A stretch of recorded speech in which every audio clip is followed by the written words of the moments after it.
Yo, what's up, brother? How you doing? Doing good. How are you? I'm good, man. I'm good. So Man. thanks for coming, man. I'm over here recording it, just trying to make sure I could get it.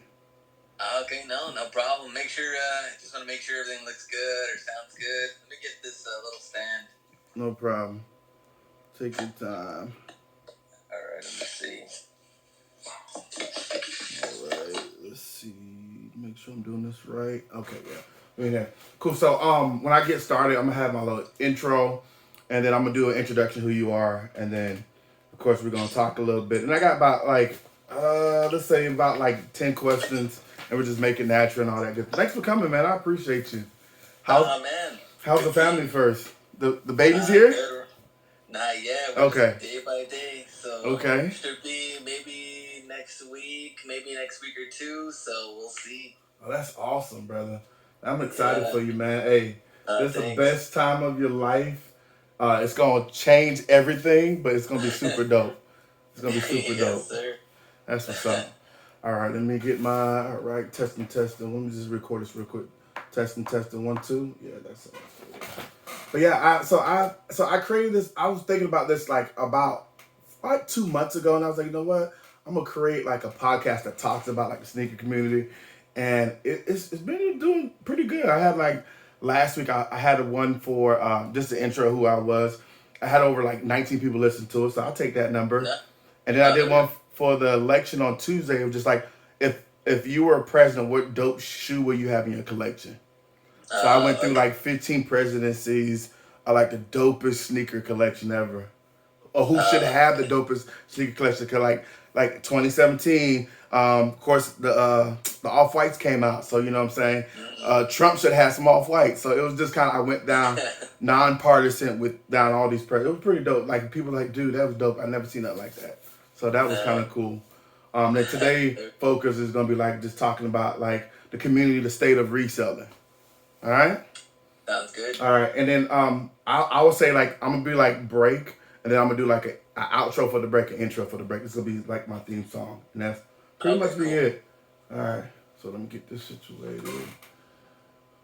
All right, hold on. Thank you so much, Glenn. All right. Yeah, no problem. Here we go. We're gonna start in 3, 2, 1. All right, guys, what's up? This is your boy Shoe M.D, y'all. Thank you again for tuning in for another episode of Shoe Economics with Shoe M.D. Man, I'm so excited and humbled to have this person I'm talking to today.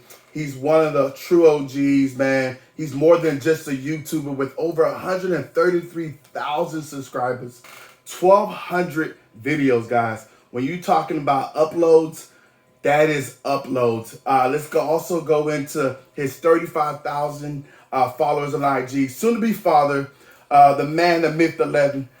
Hustlerhack is in the building. Hustlerhack. Yes, sir. Man, thanks for having me. I mean, super cool to be here. And yeah, just talking shoes, talking business, talking anything. Yes, sir, man.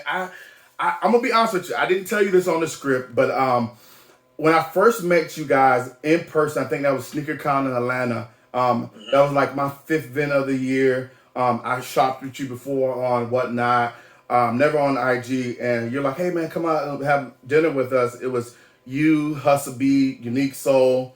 It was Greg Caviar. And I'm not even going to lie, I was starstruck. So I was gonna have a t-shirt, have all y'all sign it, put it on eBay and sell it for $1,000. Like that was gonna go on eBay the next following week. I didn't tell nobody that.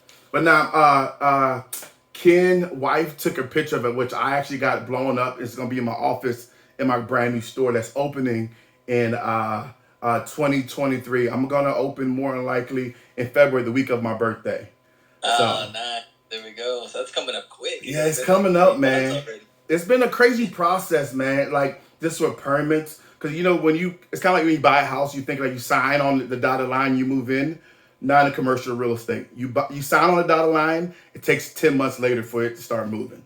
So man, it's like a lot of rules and regulations. Rules and regulations, permits. I had to get approved for the city of Winter Park, which is kind of bougie, to approve of my signage. It's a lot going on for sure. Oh man, I bet. Yeah. So let's get straight into the questions, man. How long have you been reselling, and what made you get into it? So I was reselling a little bit like in college, but I wasn't reselling like shoes or anything. I was trying to just like it's because when in college I worked at Toys R Us. Wow. Okay. Like, Toys R Us, the OG toy store. Yes, sir. And at that time, people were like reselling like these are like remember like the McFarlane sports figures. Right. Yeah, they were reselling random stuff, and my manager was like hooking up these resellers with a bunch of stuff, and I was like, man, here I am working, hour by hour. These guys are probably making I don't know how much money off these toys and things like that. Right. And I was like, you know what? Let me try a little bit. I did a little bit of that, and then I kind of stopped for a while, finished school, but when student loans came in, I was like, man, how am I going to pay for this?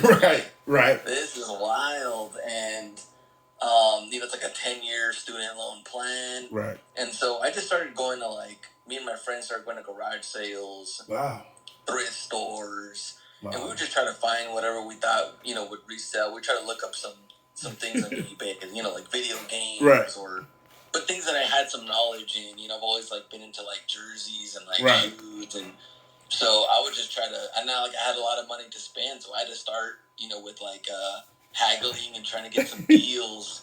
So that's kind of where it started, and I was already 2007, 2008 was when I started kind of getting into that kind of stuff. The coolest thing about that, we kind of started in the same time. So for me, it was different. I was playing college football up in Tallahassee at the time. I got injured. I tore my lateral meniscus. Shout out to FAMU, my school.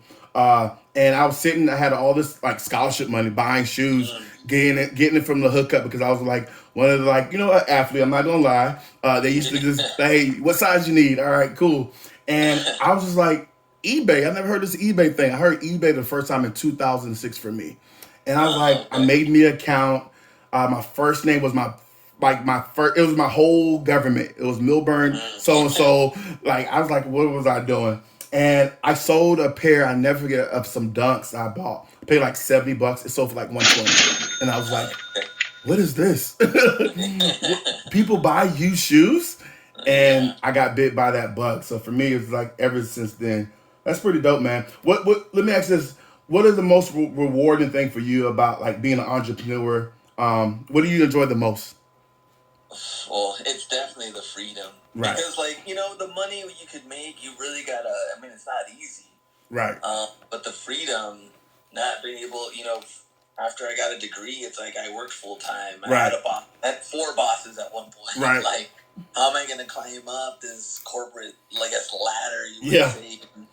And having that freedom more than anything is the best. And you being a father, me to be a father soon. Yes, sir. I know you can definitely, it's not easy having your own business, whether you're opening up a storefront or you're doing it on your own. But being able to spend time when you want to, is definitely what I look forward to the most. Absolutely, man. I would say for me, it is that freedom. But I've always worked corporate America, so I come from a retail background, so I was a store manager, assistant manager, key holder, system manager. Grew into Vans. I worked for Reebok. I worked for Adidas, and then I was you know what? This is not hard. And then once I got bit by that resale bug when I was working with them, I'm not gonna lie. I told people on my last podcast I sold every single shoe I bought on my employee discount. I was doing it. I mean, it's past the agreement, so I can't get sued by any of these companies no more. This is 15 years later, but I sold everything. The CD, the countdown package, sold them all. I got them for $150. I was selling for $390 on eBay. So I got into Finish Line in 2007.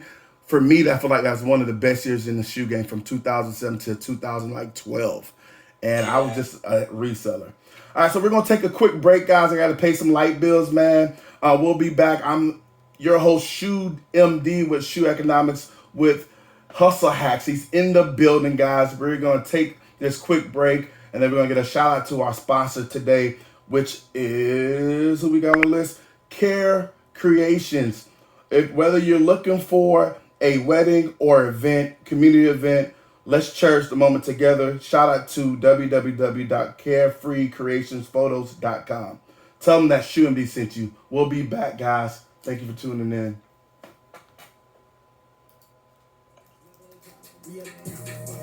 Shoe M.D. I got cloud.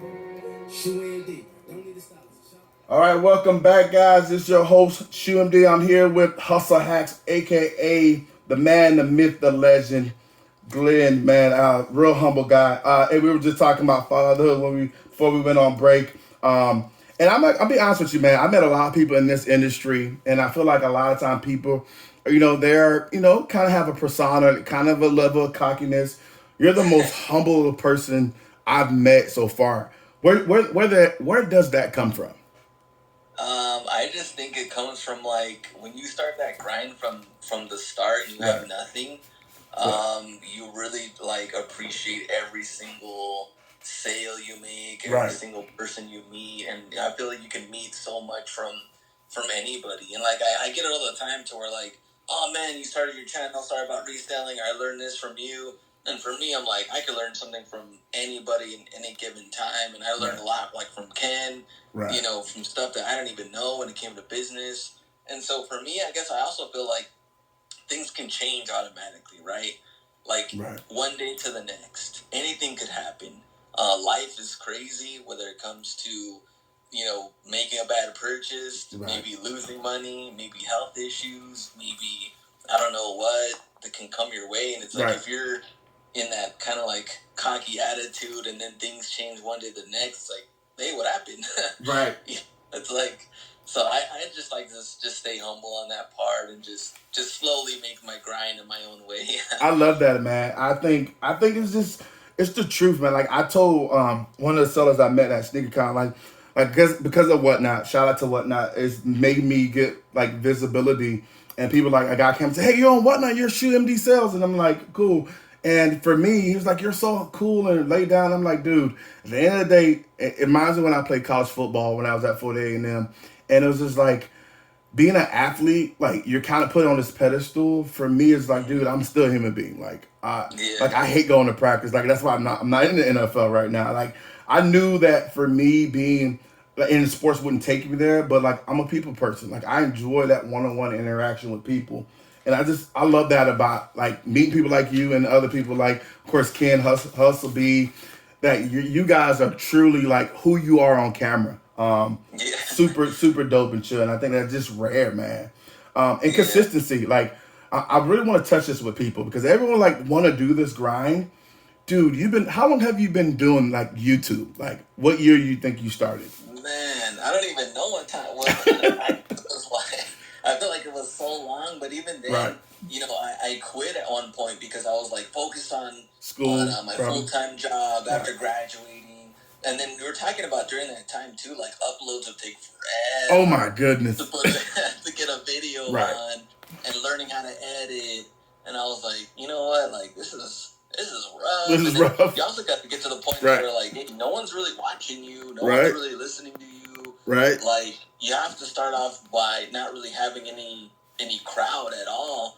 And so I think really when I got serious about it, I was like, all right, a video a week. Let me stay true to that first. If I can do that, then I can move forward after that. I think a lot of people want to take on like, every Tuesday, Thursday, Saturday, or every Monday, Wednesday, Friday. Like, you know how tough that is? Man. 3 videos a week? Like, facts. That is tough. Yeah, man. That's awesome, man. Because it's consistency. Like, I told a guy that I met last week, he asked, hey, MD, like I see you got 2,000 followers. I'm on Whatnot. I got like 500 followers. It's like, dude, I've been selling shoes since 2006.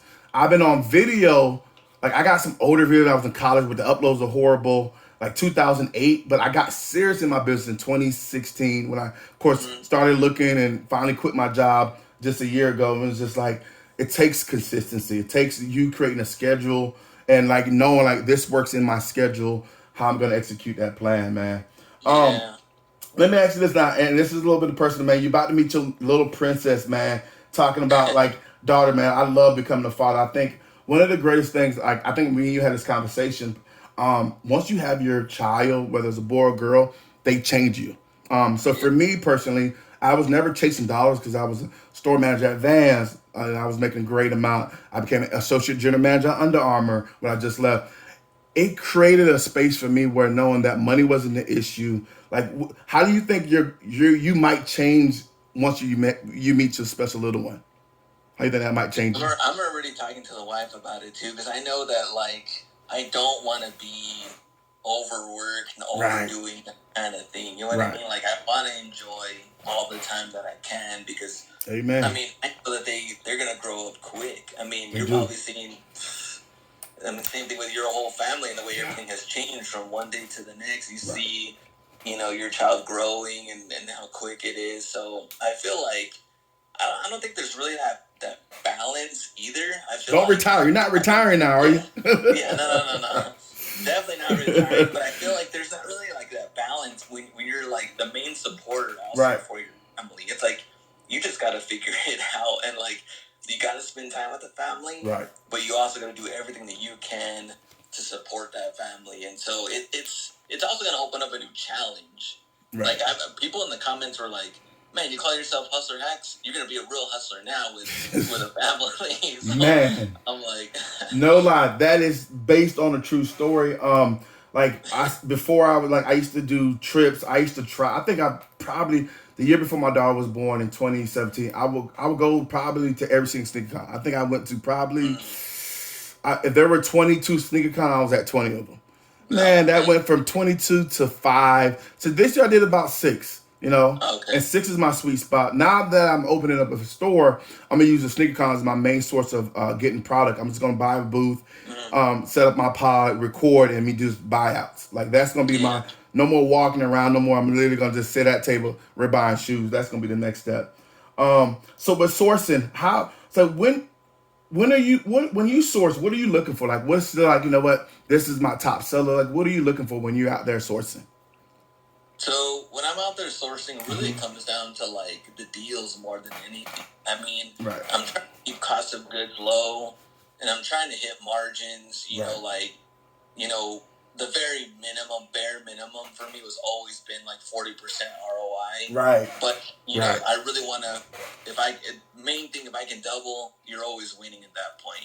Turning your $20 into $40. Keep that going. Absolutely. Over.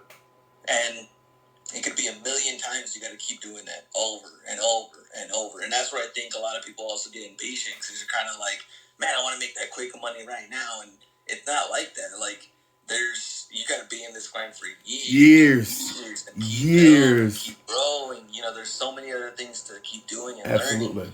So for me, I'm kind of looking for like cost of goods wise, and also like what makes sense for my business. Like I wouldn't go out at this point now and go buy a bunch of video games like I did when I was first starting. Or I wouldn't go buy board games, video games, or things like that. It just doesn't make sense for my business. So I'm trying to aim for the things that I have knowledge in and the things that fits into the business, which is like the jerseys, the streetwear, the shoes, all that same thing. Absolutely. And that's what I do. So it's cool because someone asked me a couple of weeks ago, like, what made you want to go to the storefront? No lie, my location. Because of COVID, the location I'm at in Winter Park rent is $4,900 to $5,000 a month. I got lucky because the new builder built a property and it couldn't fill attendance. So my realtor know that I was like a sneaker guy, know I was reselling. Good family friend of mine calls me. It's just like, yo, MD, I got a spot. You need to see this spot. And I'm like, what is it? She's like, I don't even care. Like it's 850 square feet. No lie, you the rent is $1,900. I'm like, what?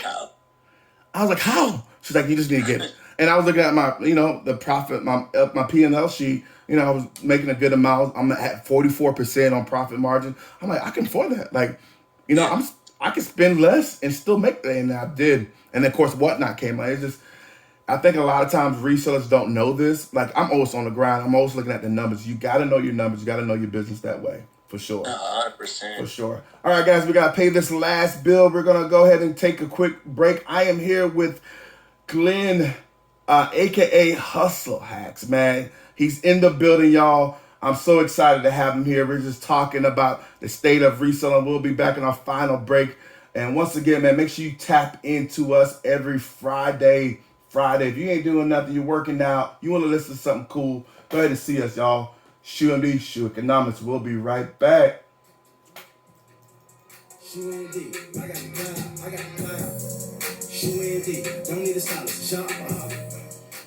All right, guys, we're back from our break, guys. Thanks for tuning in. This again, your host M.D. I'm with Hustle Hacks here. We're just talking about the state of reselling, guys. We've been talking about life. We've been talking about reselling. Let's go into sports, man. Glenn, I know you're a sports fanatic. I know you're into sports. I remember I want to make a shirt for you that says the Bears. Every time you said that, bro, it just made me feel warm inside, right? Who you got for the Super Bowl this year, man? Who are you picking? Oh, man. I'm putting it out there. We're putting it out there to the earth. Let's go. All right. So look, I've been a Dolphins fan since what? I was little. Okay. I've been through 30 plus years of pain.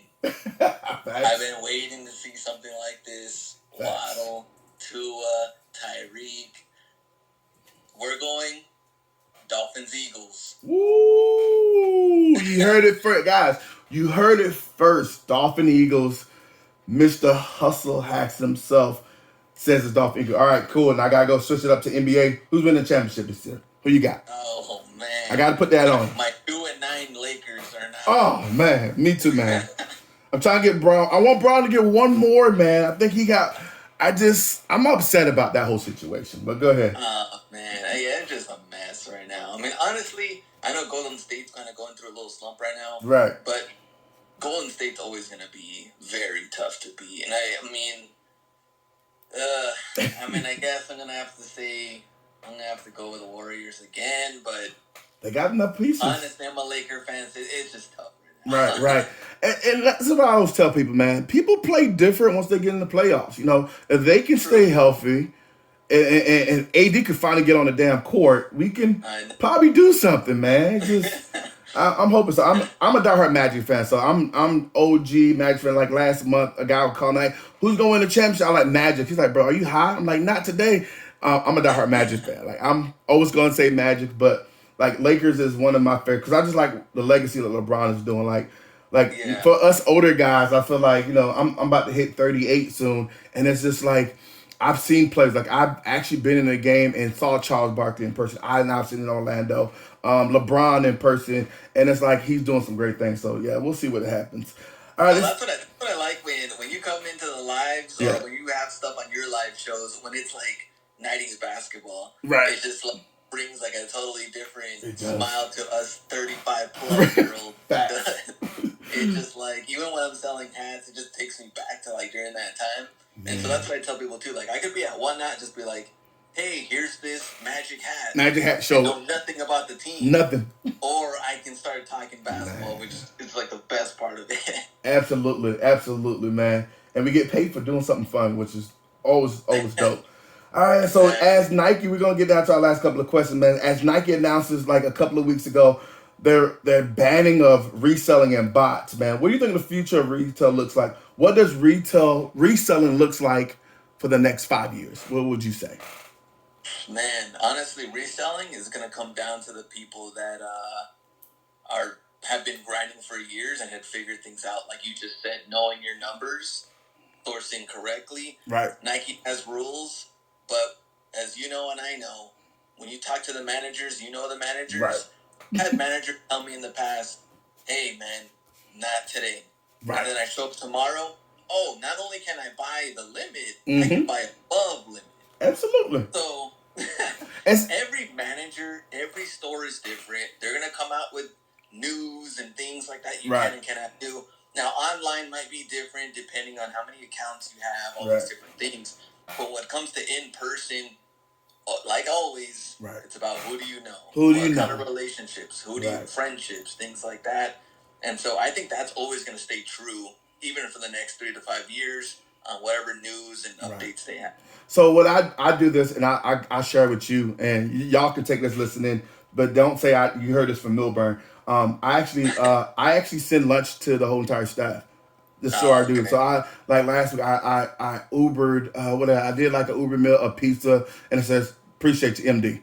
right? So that manager knew who it was from. But it was just like, it's little things like that. People like always want a discount, but it's like, dude, you look out for me, I'm gonna look out for you. You know? Yeah. And I think that like what you kind of emphasize is like creating those relationships. Establishing relationships are great.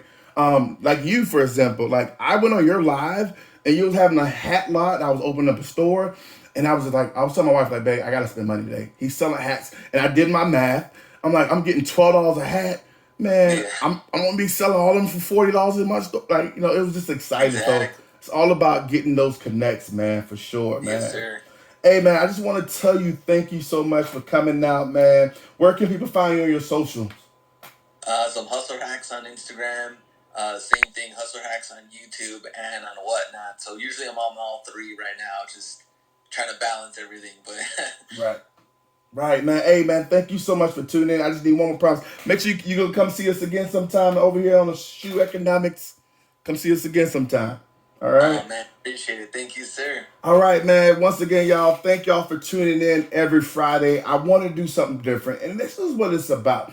I told you when I created this show mindset, I didn't want to just talk about shoes. I want to talk to real shapers and movers in the community, people you can learn from, guys. And this is what it's about. Like, there's so much money out there for all of us.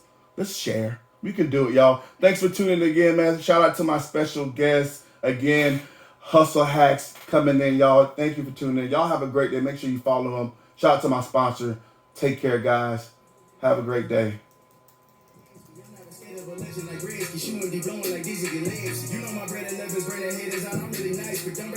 All right, man.